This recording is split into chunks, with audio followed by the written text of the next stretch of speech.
Sir నాకు ఈ అవకాశం కల్పించినందుకు ముందుగా మీకు పదవీ విరమణ శుభాకాంక్షలు సార్. ఉపాధ్యాయ వృత్తికి మీరు చేసిన సేవలు ఎందరో విద్యార్థుల జీవితాల్లో వెలుగులు నింపాయి సార్. ప్రస్తుతానికి మీరు విశ్రాంతి తీసుకుంటున్న మీ బోధనలు ఎప్పటికీ మా గుండెల్లో చిరస్థాయిగా నిలిచి ఉంటాయి. అక్షరాల ఆయుధంతో అజ్ఞానపు చీకట్లను పాలదోడిన గొప్ప యోధులు మీరు. మీ పదవి విరమణ జీవితం సుఖ సంతోషాలతో గడపాలని కోరుకుంటున్నాం సార్. గురువుగా మీరు మాకు కేవలం పాఠాలే కాదు, బ్రతుకు పాఠాలను కూడా నేర్పారు. మీ మార్గదర్శకం మా జీవితాంతం ఒక వెలుగు దివ్వెలా మా వెంట ఉంటుంది. ఇన్నేళ్ళు మీరు సమాజం కోసం శ్రమించారు. ఇప్పుడు మీకోసం, మీ కుటుంబం కోసం సమయాన్ని కేటాయించుకునే సమయం వచ్చింది సార్.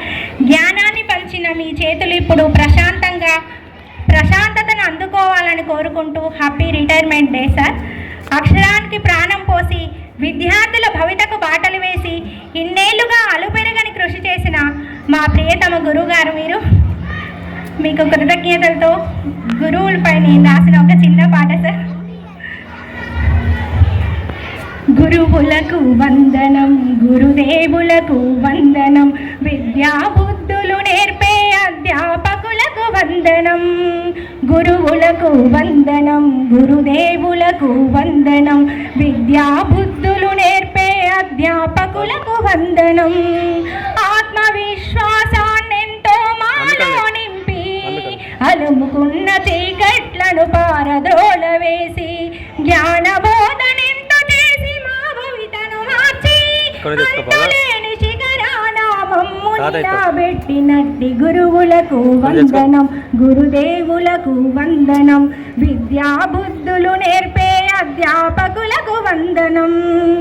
అజ్ఞానమనే నిషితిని తన జ్ఞానంతో రూపుమాపి జీవం లేని రాతి శిలను శిల్పంగా మలిచి ఉన్నత లక్ష్యాలనెన్నో సాధించే ప్రేరణనే అందించి మా ఉజ్వల భవితకు బంగారు బాటలే వేసిన గురువులకు వందనం, గురుదేవులకు వందనం, విద్యా బుద్ధులు నేర్పే అధ్యాపకులకు వందనం. ప్రపంచపు పుస్తకంలో నువ్వొక అధ్యాయమే అవ్వాలంటూ ప్రతి క్షణం వెన్ను తట్టి ప్రోత్సహిస్తూ అక్షర జ్ఞానాన్నెంతో అలవోకగా నేర్పించి అందలమంతా ఎత్తుకు మమ్మెదిగేలా చేసిన గురువులకు వందనం, గురుదేవులకు వందనం, విద్యా బుద్ధులు నేర్పే అధ్యాపకులకు వందనం, విద్యా బుద్ధులు నేర్పే అధ్యాపకులకు వందనం. ధన్యవాదాలు సార్ మాకు అవకాశాన్ని ఇచ్చినందుకు. నా పేరు శైలజ, మాది చిన్న ముప్పారం, SSC 97-98 బ్యాచ్. నేను ఒక writer, singer also. Thank you.